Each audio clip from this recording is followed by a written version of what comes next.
Está con nosotros nuestro columnista de los jueves, Jorge Foa Torres. ¿Cómo le va? ¿Qué tal? ¿Se siente el frío? Buenos días. Sí, está fresco. Está fresco, sí, ¿no? Está fresco. Ahí el auto me marcaba 2 grados. ¿2 grados? Afuera de la ciudad. Mira. Así que sí, se siente. Se siente y ya a mí me cansa el frío. Yo querría que ya pase. Bueno.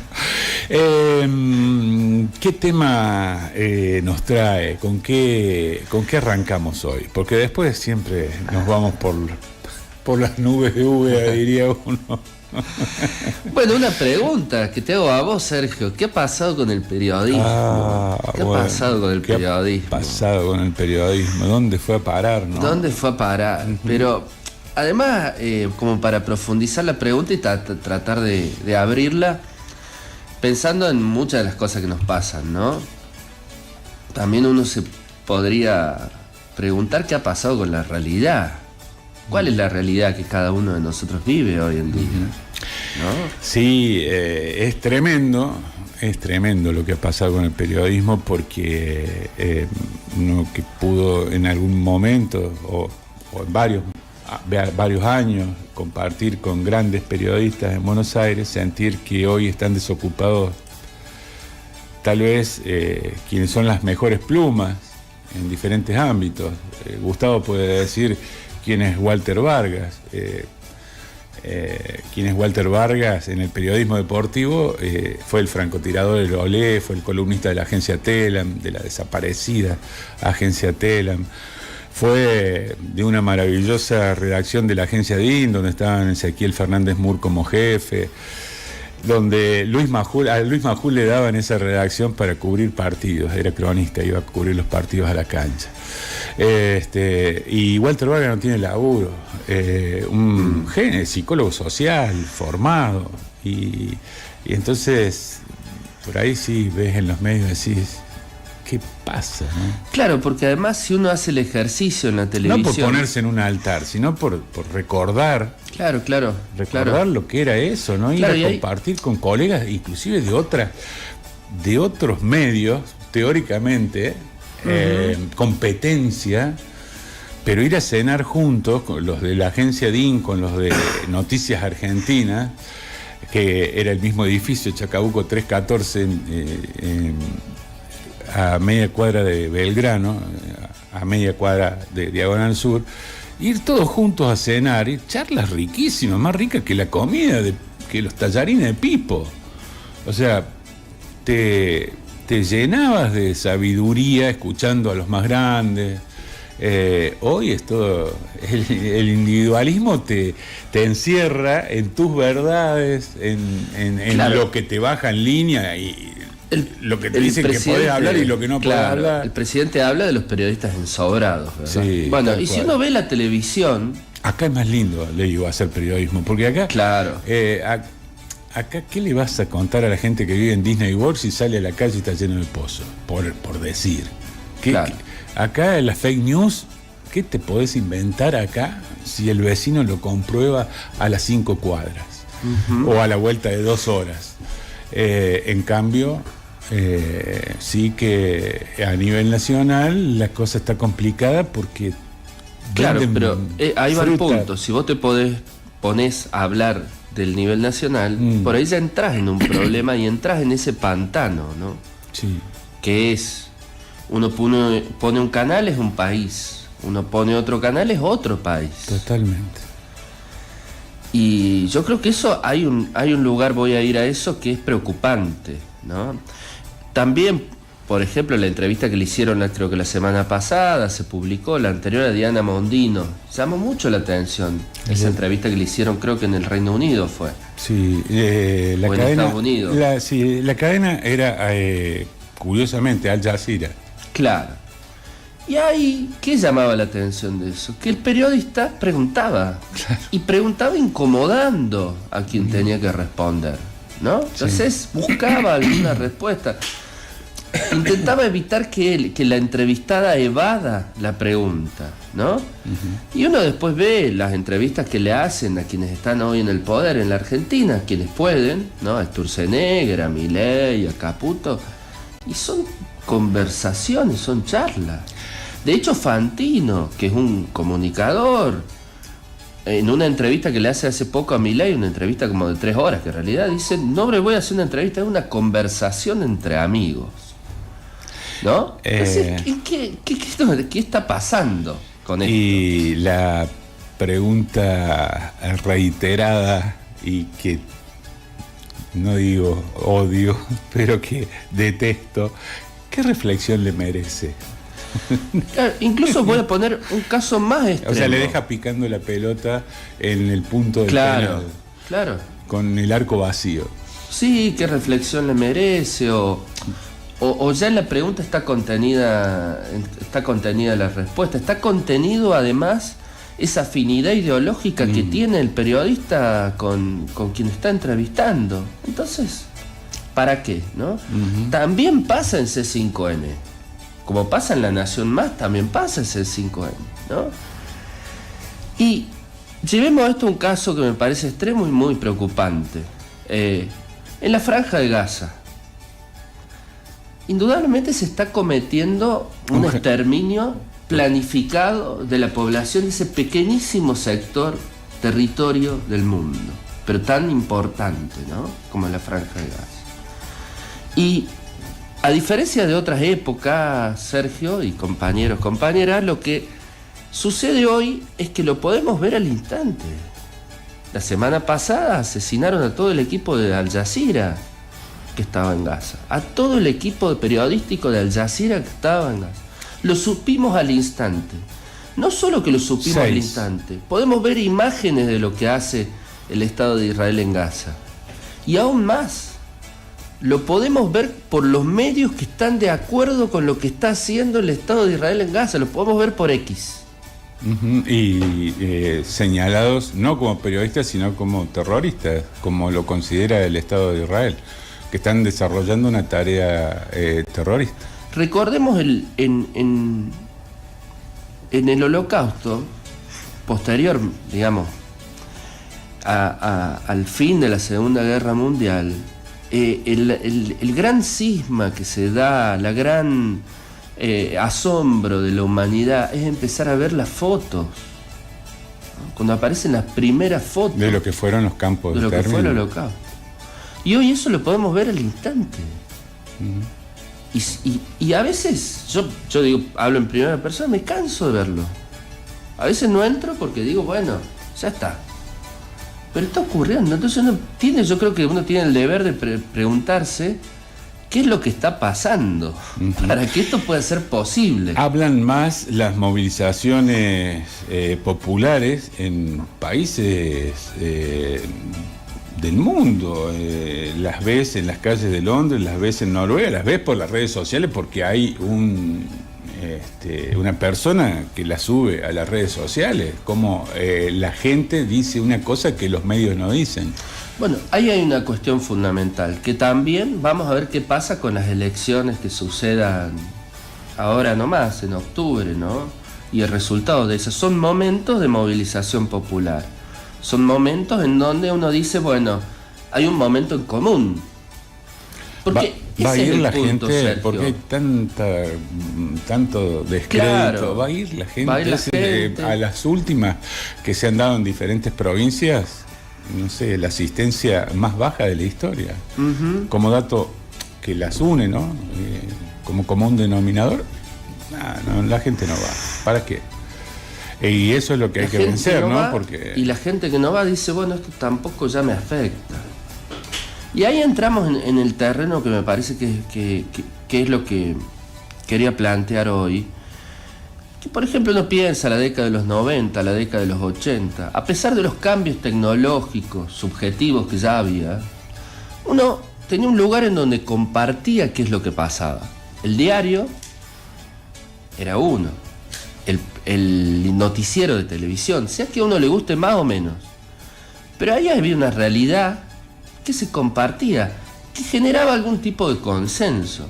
En los 90 uno podía escuchar un montón de editorialistas a favor del plan económico de Menem. Pero los programas de televisión mostraban ciertas cuestiones que pasaban entre represiones a protestas, situaciones de pobreza, situaciones de desocupación, ¿no? Había un consenso común sobre lo que pasaba.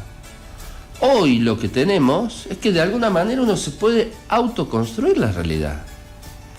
La realidad de algún modo es autoconstituida, uno depende del ecosistema en que se mueve en las redes sociales y en función de lo que se likea y lo que no se likea, uno puede ver o no ver. Y eso se replica en los medios de comunicación masivos, más tradicionales. Entonces, vos podés entrar acá y ver solo lo que te gusta. Podés prender la televisión y si no te gusta el kirchnerismo ponés La Nación Más y no vas a escuchar nada que haga ruido respecto de eso. Es decir, los medios de comunicación se han adaptado a la época. Hay un dato significativo que estábamos charlando fuera de aire con Gustavo, con Florencia, en un momento de música, que decíamos, ¿cuánta gente murió en la tragedia de Once? 55. ¿Cuánta gente mató el fentanilo contaminado? 97. Es tremendo. La ANMAT, un organismo nacional que debe ser el responsable de controlar, ausente. ¿Qué derivación tuvo una cosa y qué derivación tuvo la otra? Claro. ¿Qué derivación no está teniendo la otra? Claro.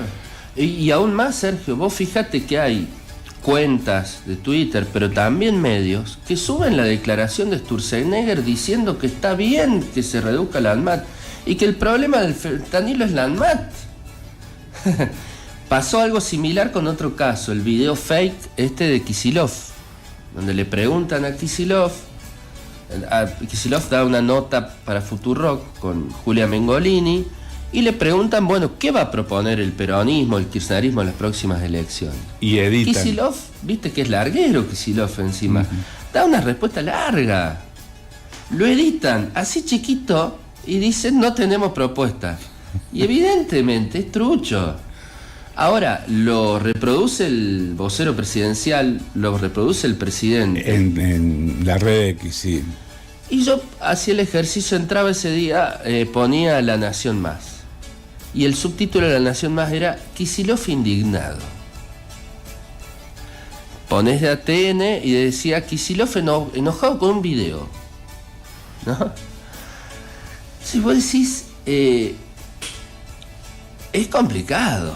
Hemos dejado de lado nosotros, saltamos del periodismo local al periodismo nacional y hemos dejado al provincial, donde está al medio, ¿no? Está cruzado al medio por esta nueva cuestión de la información en los tiempos de la posverdad o de la desinformación o del ocultamiento de una parte de la verdad. Lo hemos dejado de lado y está ahí al medio, hay una franja. Nosotros leemos los títulos todos los días al comienzo del programa y nos damos cuenta que al menos el principal diario de la provincia titula exactamente igual que Clarín y La Nación. Los tres tienen, por supuesto, el mismo propietario. Claro. Bueno, a mí me parece que la pregunta es, digamos, hasta qué punto podemos llegar a tener algún consenso, algo común, porque de ahí viene la cuestión de la comunidad, ¿no? En donde esa realidad sea compartida. Porque desde que empezó este gobierno estamos diciendo, che, fíjate que la situación social, la situación económica va a ser cada vez peor, esto va a generar efecto. No necesariamente. Y no necesariamente porque la realidad es algo chiquito para cada cual. No necesariamente es algo compartido con otros. Inclusive si te pones a ver entrevistas personales en una estación de tren, en Constitución o en Retiro, cuando le preguntan a la gente, aparece mucha gente que dice, bueno, lo del Garrahan, bueno, lo de los jubilados, y bueno, van los miércoles, le pegan, pero bueno, no hay, viste, hay que esperar, las universidades, el Garrahan, los jubilados, y tiene un piso hoy, o sea, 30 y pico, un piso mucho menor el gobierno del que tenía, más 50, pero hoy es aquel núcleo duro que hablábamos, claro. Que solía tener el peronismo en algún tiempo de Alfonsín, la UCR, ese 33% al menos es lo que le está dando una de las últimas encuestas que están circulando en Córdoba a La Libertad Avanza. Bueno, de aquellos índices exorbitantes de casi 60 o de más 60 a más 30, algo ha cambiado en Córdoba, pero hay gente que avala esto, que escucha Sturzenegger y dice, sí, es por ahí. Sí. O sea, es difícil encontrar una comunión de decir, bueno, hay cosas que no tenemos que discutir. Claro. El INTA, no lo discutamos, el INTA, si pasó con todos los gobiernos. Pero supongamos que eso, Sergio, que alguien pueda estar en contra del INTA porque es una dependencia del Estado, puede estar a favor de Sturzenegger porque hay que desregular ahora. Que los jubilados cobren poco, es más difícil para estar de acuerdo. Uh-huh. Que vos los apalés todos los miércoles, los jubilados que van y protestan, es aún peor, y lo vemos todos los miércoles. Sí, naturalizado. Y salen los discapacitados a protestar y también los empujan con su silla de rueda, con sus muletas, los empujan igual. Entonces no es un gobierno solo que recorta, sino que reprime, humilla. Bueno, ahora, se negó ante la justicia, hablando de humillar, se negó el presidente de la Nación, el primer magistrado se llamaba antes. Ya no se usa ese término. El ocupante del sillón de Rivadavia se negó a borrar un tuit contra Ian Moche. Exacto. Bueno, pero hay mucha gente que probablemente esté a favor y etcétera, como gente que esté en contra, que probablemente no vea eso. No lo vea. Sí que la hay y sale vea en la tele y pone la cara. Porque y ya no lee diario. Aumentó la nafta 3 veces. No, bueno, claro, pero está bien, no importa. Quizá probablemente no ve la tele tampoco. ¿No? Vive en su ecosistema de información. Y ese punto voy, ¿no? Uno se puede autoconstruir y eso en realidad tiene muchas trampas, pero digamos por ahora eso, que se puede autoconstruir ese ecosistema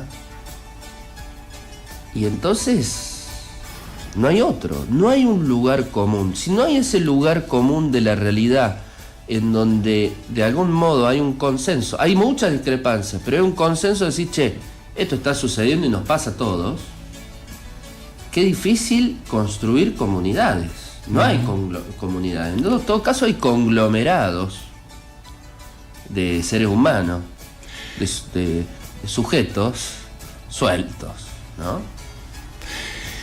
Fíjate de dónde partimos de esta reflexión tuya y voy a una de hace décadas de un dirigente sindical de Luz y Fuerza, un lucifuercista, tallerista, Agustín Tosco, decía que no solo lucha contra la injusticia quien la padece, sino también quien la comprende. Quien la quiere comprender. Y quien la quiere comprender, podríamos agregar, claro que sí. Pero no solo lucha contra la injusticia quien la padece, sino también quien la comprende. Si al otro le pasan cosas, a mí también me deberían estar pasando cosas. Y hay algo que este punto de quiera comprender es algo que supone Agustín Tosco en función de su época. Fíjate. Hoy no da para suponerlo eso, ¿no? Uh-huh. Bueno, repasando así rápidamente, porque mencionamos al pasar una encuesta, es la que dice que estaría hoy en Córdoba. La fuente, Gustavo, es la encuestadora. Ahí abajo dice el contacto, que es abajo del flyer. Ajá, ahí lo busco para compartirlo también. Por ahí la nombramos solamente. Dice fuente Circuitos es 34, La Libertad Avanza con Laje Rodrigo de Loredo. Schiaretti, Hacemos Córdoba o Hacemos País, estaría sumando el 20%. Natalia de la Sota el 17,6%, muy cerca de Schiaretti. Juntos son mayoría. Uh-huh. Liliana Olivero, del Frente de Izquierda, 5,2. Pablo Carro, Fuerza Patria, 4,8. Y Ramón Mestre, Juntos por Córdoba, lo que queda de la UCR y el PRO, digamos, 2,8. Y Carreño del PRO, el 2. Juntos sumarían el 5% aproximadamente el PRO y Juntos por Córdoba. Pero 34 a 20 a 17.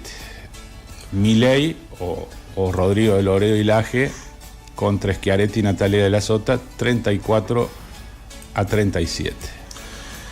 Sí, dos cuestiones hay sobre eso que me parecen importantes, ¿no? La Libertad Avanza parece no crecer, como hemos dicho lo anterior, y que tiene que ver con un cambio de época. También hay que decir esto, ¿no? La Libertad Avanza... No avanza, la libertad no avanza. Parece no avanza, parece. Vamos a ver cómo se da en las elecciones. Parece no avanzar de ese tercio. Y vos decías una palabra, antes que arranquemos ahí en off, Sergio, que me parece clave para pensar lo de Natalia de la Sota, la audacia. Sí. Que es algo que está faltando en política. Romper con una tradición del cordobesismo de los últimos 20, 30 años. Yo creo que el peronismo del AMBA debería copiar para las elecciones de octubre, ¿no? Tener audacia, elegir candidatos no esperados o tomar decisiones. Además, esta mujer se para en una realidad que no se le puede negar. Es decir, yo no le voté las facultades delegadas, no le voté aquel decreto inicial, no le voté ninguna de las leyes en contra del Garrahan, de las universidades, de los jubilados. Soy la misma, que entró al Congreso y a mí ahí no me cambiaron. Entonces tiene ese argumento que por ahí no tienen los otros, ¿no? Que fueron zigzagueando, fueron moviéndose de acuerdo a cómo soplaba el viento. Y implica un impacto dentro del cordobesismo, ¿no? Y por un apellido también. Con un apellido fundador del cordobesismo, o el fundador, el ideólogo del cordobesismo. Eso me parece muy interesante, ¿no? Porque ahí está con el padre, pero más allá del padre, porque además está diciendo cosas que por ahí yo creo que el padre no las diría, ¿no? O críticas. Es interesante. Y una última cuestión que me parece, Sergio. Sí. Estamos yendo a un proceso electoral que no es sencillamente octubre. El proceso electoral va a tener la fecha clave que va a ser el 7 de septiembre, con la elección de la provincia de Buenos Aires. La elección de la provincia de Buenos Aires guarda, ojo, que puede funcionar como una PASO. Y ahí la gran pregunta es, bueno, ¿cuánto de esta realidad negativa para gran parte de los sectores populares o todos se va a expresar en las urnas y más en el AMBA?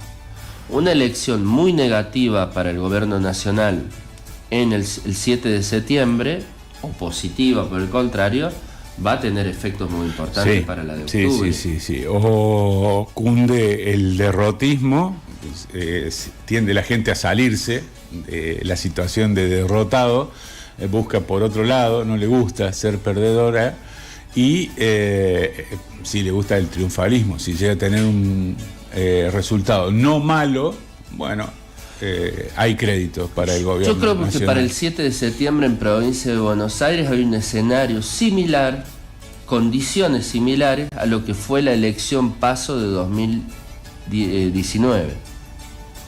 Recordemos, 2019 los candidatos eran Macri y eran Alberto Fernández a la presidencia de la Nación. El plan económico de Macri ya había fracasado, había caído, y las PASO dan una gran diferencia a favor del candidato opositor ahí, que era Alberto Fernández, ¿no?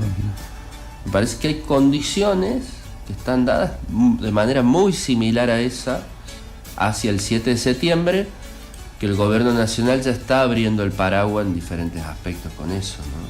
Diciendo que puede haber fraude, que la elección de provincia de Buenos Aires no es tan relevante. Gracias. Pero por favor. Gracias a usted. Si se va y deja encendida la radio del auto, voy a empezar a buscar ahora un poema que le escuché en aquellos tiempos de gran periodismo, le escuché recitar a Osvaldo Ardizone en la redacción tomada por los trabajadores de Tiempo Argentino, del primer Tiempo Argentino, cuando tenía patronal, ahora es una cooperativa de trabajo, hace muchos años, por los 80. Entre vaso de vino y vaso de vino recitó un poema que voy a empezar a buscar ahora, a ver si lo puedo encontrar. Lo voy a estar leyendo para usted. Perfecto. En los próximos minutos, vamos a ver. Dale. Gracias. No, gracias a ustedes.